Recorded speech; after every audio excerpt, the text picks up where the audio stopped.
Hey guys, Prowl 1701 here, and today we're dipping into some Big Finish with Volume 2 of Bernice Summerfield, The Triumph of Sutekh. Now, today we'll be reviewing Part 1, which I believe is The Pyramid of Sutekh. So this is Part 1 of 4, kind of like a classic Who 4-parter. I enjoyed this opening story quite a bit. I love that cover art, by the way. Now, this was sent to me by one of my subscribers, Robert. I really appreciate Robert sending this. I think Robert's a newer subscriber. This is the first piece of fan mail he sent me, which I very much appreciate. I didn't even know this existed. I know there's some Sutekh stuff in Big Finish. I think there's a 4th Doctor one as well. I didn't realize there was a 7th Doctor one, and I'm really excited about this. As one, I love Sutekh, and I love having Gabriel Wolf back, and Gabriel Wolf is voicing Sutekh in this. The idea of Sutekh going up against the 7th Doctor is a fascinating one. And plus, it gives me a chance to learn more about Bernice Summerfield, as I don't have that much knowledge about her. I know she's a big companion in the Big Finish world, and I believe she was in the novels from the 90s, even before that, as I recall. I think that's where she originated from. This has been, definitely this first part, The Pyramids of Sutekh, is a very enjoyable listen. It really starts in the middle of stuff happening. Basically, Bernice shows up on Mars at the pyramid with a guide. They come across the sarcophagus and they open it, and the Doctor's inside, but he's been kind of possessed by Sutekh. And that's just fascinating. I get no explanation of how this happened, what the Doctor was up to. Because, I find it interesting, the 7th Doctor, Chessmaster McCoy, as I call him, going up against Sutekh. That sounds like a fun matchup. But you also have to remember that Sutekh really is so much more powerful than the Doctor, and really anything the Doctor's ever faced. More powerful even than the Time Lords. It's easy to forget that, especially after having watched some more recent Doctor Who. But the only reason the Doctor was able to beat Sutekh in Pyramids of Mars is because he outsmarted him. And Sutekh, in his hubris and arrogance, underestimated the Doctor. And so the Doctor really is outclassed fighting Sutekh. So I could see how Sutekh's spirit could overwhelm the 7th Doctor and take possession of him like this. Now, I think one of the reasons Robert might have sent this story was I mentioned when I was talking about Empire of Death, because I didn't really like Empire of Death. The way they went about that was such just an uninteresting way to do Sutekh. I mean, the reveal of Sutekh at the end of Legend on Ruby Road was good. I enjoyed that. But what they did with Sutekh just didn't work for me. And I mentioned then that my thing I would have done, if I was writing a fanfic and I brought Sutekh back, it would be where some scientist accidentally accessed the time tunnel. Because Sutekh was trapped in a time tunnel. Not the time vortex, Russell. The time tunnel. A door on this end, a door on this end, which the Doctor made the door on this end get further away, so Sutekh died before he ever got to it. That was the trap. Somehow, some scientists tap into that corridor, and Sutekh's body was destroyed. His body aged up, but somehow his consciousness lived on. Maybe through sheer will, kind of like what happened with Omega.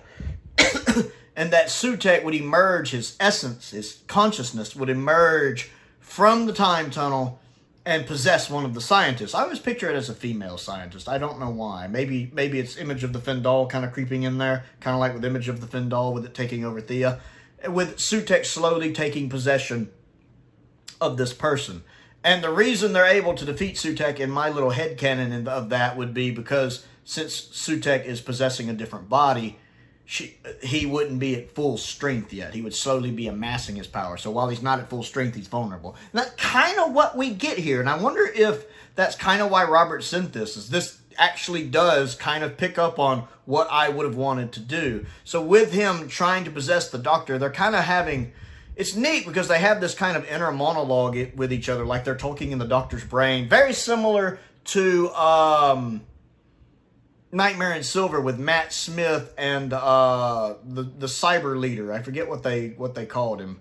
Mr. Clever, was that it? Kind of like how the Doctor and Mr. Clever were talking inside the Doctor's head. It's kind of like that going on with Sutekh and the Doctor talking. Of course, Gabriel Wolf is fantastic in this. Sylvester is good. He has these moments where he kind of has to be panicky, and I don't feel like that's Sylvester's best thing. Like, I love Sylvester McCoy, and when he's given the right kind of dialogue for his doctor, he's phenomenal. When he has to kind of do certain things, his acting range to me is a little more limited, I think, than most of the actors who've played the Doctor. He has some stuff he nails perfectly, like The Architects of History. He is perfect in that, because the way that is written perfectly for him. Whereas here, some of the stuff he's having to do doesn't.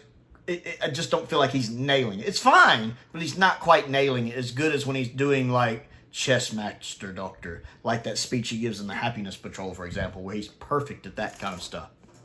So there's a few moments there where I'm like, well, it's what the writer is doing with it. It's just not quite, he doesn't quite have the range to nail that as much as I like. I am loving what Lisa, is that her name? The actress who does Bernice, Lisa, she is great in this. I am loving Bernice Summerfield already. She reminds me of me a bit, because she has this kind of way of saying things when you don't really mean it, in the sense like she's trying to get out at one point and she runs into the force field. Special credit, because the force field is the same sound effect of the force field from Pyramids of Mars, which it should be. It's the same technology, that sound, and she realizes she's trapped by the force field, and she's like, excellent, wonderful, great. And that's so me. I'm the kind of person that's like that. I'm like, oh, wonderful, wonderful. I'm playing Tears of the Kingdom right now, which, for the record, is nowhere near as good as Breath of the Wild, let me tell you. And I'm sitting there several times when I'm running into something that I just think is not decent game design. I'm going, oh, wonderful, wonderful. I get to pretend I'm Job today. Great. There's been a lot of that since I've started on Tears of the Kingdom. And so I kind of like how she does that. She has this kind of snarky attitude I like. And of course, I like that it dips into the fact Sutekh is an alien that was perceived as a god, not an actual god. Even though he's called the god of death, he's actually just an alien who's like a god to us. And you do see technology in here. We run into the two mummies, the one that always lies and the one that always tells the truth. They get damaged and only one of them survives, and one of them is helping her, but we don't know if it's the one that lies or the one that tells the truth, which is using the voice of her ex-husband. I don't know. I can't remember if her ex-husband has died or he was just a terrible husband, or both. I'm not quite sure. I forget. It's been about a week since I listened to it. It's been a busy week for me. I enjoy the inner monologues between the Doctor and Gabriel Wolf. They do have Gabriel Wolf's voice kind of going through like a machine to give it a little more of an kind of a vibrating sound or echo sound, kind of like what they did with Orson Welles for Unicron and Transformers the movie. I think it's a little much. I don't think they needed quite that much. I guess they're trying to get across that it's Sutekh's consciousness talking. And it's good. Gabriel Wolf's doing a great job. It's just a little much sometimes where I'm like, eh? Sometimes, occasionally. There's also a couple times where when Sutekh does get control of the Doctor, it's basically Sutekh talking through the Doctor, so it's Sylvester voicing the lines, and Sylvester does a very good Sutekh. Like, it's chilling sometimes. Come, take my hand. It's really, really good. There's also this kind of, it gets a little off rails at one point when, like, Bernice is injecting herself with kind of dust of mummies to kind of work some Osiran machinery. That gets a little weird. That gets a little weird, I'll be honest. That was kind of the low point to me of the story where I was like, eh?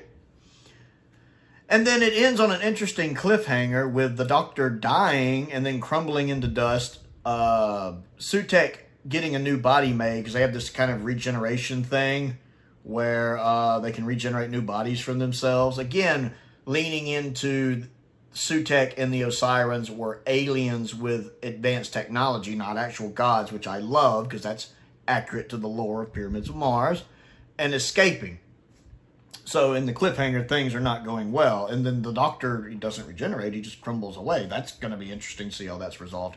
It's been much better than what we got in Season 1 with Sutekh. It feels much more akin to what we have in Pyramids of Mars and sticking with that mythology and canon, which I much prefer. Now, It's definitely not going to measure up to Pyramids of Mars so far, but not much can. Pyramids of Mars is a very high bar. I consider it my second favorite Doctor Who story of all time. So I don't expect any Sutekh story is going to measure up to it. I don't expect, there's literally only one other Doctor Who story I like more, and that's barely, and that's City of Death. And they're close. I mean, even Pyramids of Mars even beats Inferno, and you guys know I love Inferno. But this story is a nice sequel to Pyramids of Mars, and it explains Sutekh surviving in a way that makes sense and doesn't break canon, which I definitely appreciate. So I enjoyed the Pyramid of Sutekh so far. I'm enjoying the triumph of Sutekh as a whole so far. And I really appreciate Robert sending it. It means a lot. I hope he enjoys this review. I will be listening to the other 3 parts and getting reviews out for those as well. So, the Pyramid of Sutekh. Have you listened to it? What do you think of it? Comment down below and let's talk about it. Don't forget to click the like button, the subscribe button. I also have a Patreon if you would like to support me on that. There's a link to that down in the description below. I want to give a shout out to Sam, Venning, and Colin Coney, 2 of my top tier patrons. I appreciate their support as I do the support of all of my patrons and my YouTube members. I got to remember to get the YouTube members added to the outro. I got to redo the outro. It's been a busy week.